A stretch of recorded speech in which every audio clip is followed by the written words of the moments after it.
Jam shumë kurioz pse prokurorët që u ngutën me një vrap mbreslënës të drejtohen kuvendit për masa ekstreme në ditët e fundit, nuk e mbajtën parasysh që si fillim jemi në një çështje ballë për ballë në gjykatën kushtetuese më 22 janar, ku gjykata më e lartë e vendit do të gjykojë në themel çështjen e masës së pezullimit antidemokratik të një anëtari qeverie me kërkesë prokuroria. Dhe ngre këtë pyetje sepse në çdo vend ku drejtësia nuk vrapon po gjykon, ajo do priste fundin e gjykimit për një masë para se të kërkonte një masë tjetër. Sepse shteti i drejtës nuk është shesh as për kashillëk mes pushtetet të pavarura, as për përsheshin e një pushteti në territorin kushtetues të një pushteti tjetër. Sot nuk e kam përgjigjen, por do vazhdoj të lexoj, do vazhdoj të mësoj dhe do vazhdoj të bëj të gjitha përpjekjet e mia që të kuptoj sa më mirë nga analiza e thelluar e simptomave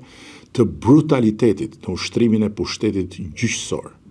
Dhe me siguri do ta kem në kohën e dur edhe përgjigjen time për sa më lart.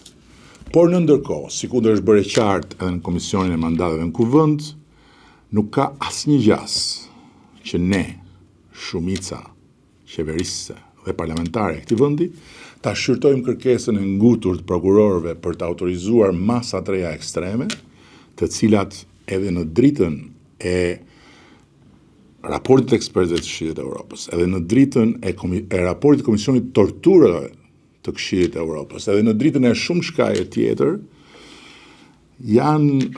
vërtet për të marrë dhe për të gjykuar me shumë qetësi. Por jo pa mbaruar një herë me themel procesi që kemi hapur në gjykatën kushtetuese për masën ekstreme, për masën